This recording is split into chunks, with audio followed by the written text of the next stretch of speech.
최근 연예인 등 유명인의 자살 보도 방향을 바꾸었더니 일반인의 자살률이 크게 감소했다는 연구 결과가 발표되었습니다. 이 연구는 호주 뉴질랜드 정신의학저널 최신호를 통해 발표가 되었는데요.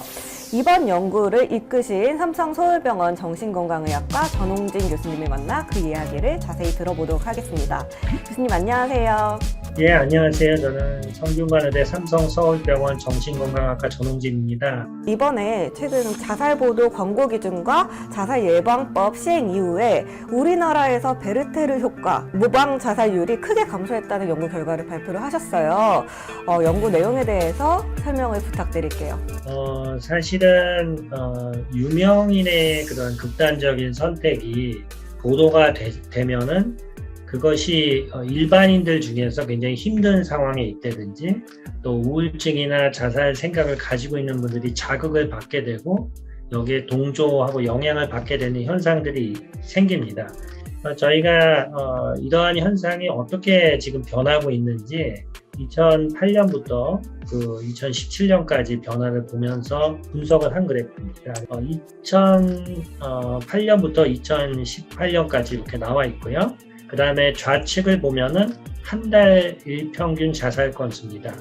유명인이 이렇게 극단적인 선택을 하면은 일반인이 이렇게 자살률이 올라갑니다. 보통 한 18% 정도 올라간다고 하고 있어요. 그래서 2012년 이전에 그림을 보면 굉장히 이렇게 피크가 많이 올라가는 걸 볼 수가 있죠. 2012년에 자살 예방법이 시행이 됐습니다. 그래서 2013년부터 2017년까지는 유명인의 극단적인 선택 이후에도 일반인의 그런 영향이 거의 유의하지 않은 것으로 나왔어요. 이것은 이제 언론에서 그런 자살 보도 권고 기준을 바탕으로 해서 자율적으로 이러한 보도를 지향하고 이렇게 한 것들이 결국은 효과가 있었다 이렇게 볼 수 있겠습니다. 네, 이렇게 유명인의 자살이 일반인들에게 영향을 미치는 것을 베르테르 효과라고 하는데요. 베르테르 효과는 많이 그냥 단어 자체는 알고 계시는 분들이 많을 텐데 자세히 어떤 것인지. 베르테르 효과라는 것이 그 1774년에 출간된 그 독일의 괴테의 소설 젊은 베르테르의 슬픔에서 유래했죠. 소설에 보면 주인공 베르테르가 사랑에 실패한 뒤에 스스로 생을 포기했는데 이 소설이 인기를 얻으면서 모방 자살이 유행처럼 번져서 큰 사회적인 문제가 됐었어요. 베르테르 효과의 해외 사례 중에서 대표적인 게 그 장국영이라고 아마 배우, 고 장국영 배우 이분이 굉장히 큰 베르테르 효과가 있었죠. 중화권뿐만이 아니고 우리나라에서도 영향이 있었던 것으로 기억이 되고요. 미국에서도 로빈 윌리엄스가 영향이 있었던 걸로 알려져 있습니다. 근데 이제 저희가 연구를 해보면은 여러 유명인들 중에서도 유독 연예인들이 영향을 많이 주고요. 그래서 연예인들이 사망을 하면 그 나이대나 성별이 비슷한 분들이 따라서 사망하는 경우가 많아요. 그러니까 내가 지금 이렇게 힘든데 그 힘든 상황에서 그 사람의 입장이 이해가 되는 이런 식이 되는 거죠.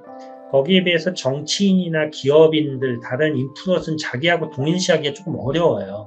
자기 처지하고 전혀 다른 사람인 것 같아서 조금 덜한 것 같습니다. 그래서 주로 드라마에 출연하는 연예인이 제일 영향이 크고요. 또 가수도 영향이 큰 것으로 보입니다. 모방이라는 것에서 오해가 있을 수가 있습니다. 그러니까 별 문제가 없는 분들이 그걸 따라하는 게 아닌가 이렇게 생각을 하는데 그게 아니고요. 힘든 상황에 있다든지 정신적으로 굉장히 어려움에 처했다든지 이런 분들이 따라하는 거거든요.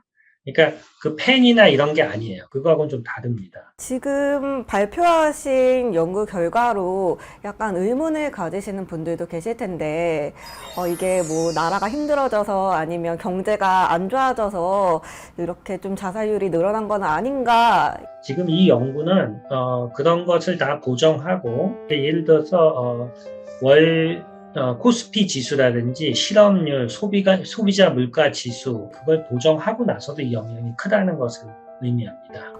언론의 노력으로 이제 10년간 자살률을 크게 낮춘 이제 많은 생명을 지킨 파파게노 효과를 과학적으로 규명한 결과라고 할 수 있는데요.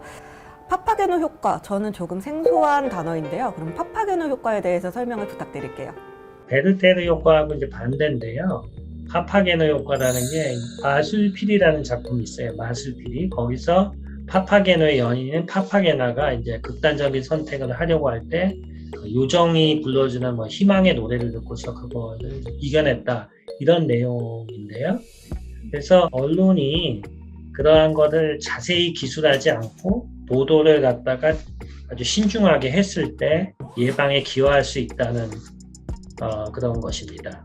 근데 제가 이제 연구를 한 걸 보면은 2013년부터 2017년까지 파파게너 효과가 강화됐는데 2018년 이후는 그 데이터에 들어가 있지는 않아요. 저희가 이제 논문을 쓰고 분석하고 이게 퍼블리시 되는데 시간이 많이 걸리거든요. 근데 2018년 이후에는 미디어가 다변화되고 있어요. 근데 지금은 뭐 유튜브라든지 정말 다양한 SNS가 있기 때문에 다시 효과가 커지고 있어요. 베르테르 효과. 그래서 주요 언론사뿐만이 아니고 모든 매체들이나 유튜버나 그런 SNS를 하는 사람들의 개인적인 노력이나 이런 교육도 필요하고요. 그 매체 자체에서도 그런 거에 대해서 관심을 가져야 됩니다. 그러니까 본인들은 이제 서비스의 플랫폼이니까 괜찮다 이렇게 접근하면 안 되고 이런 것들을 예방할 수 있도록 적극적으로 노력을 해야 되죠. 네, 교수님 오늘 말씀 정말 감사드립니다. 네, 감사합니다. 감사합니다.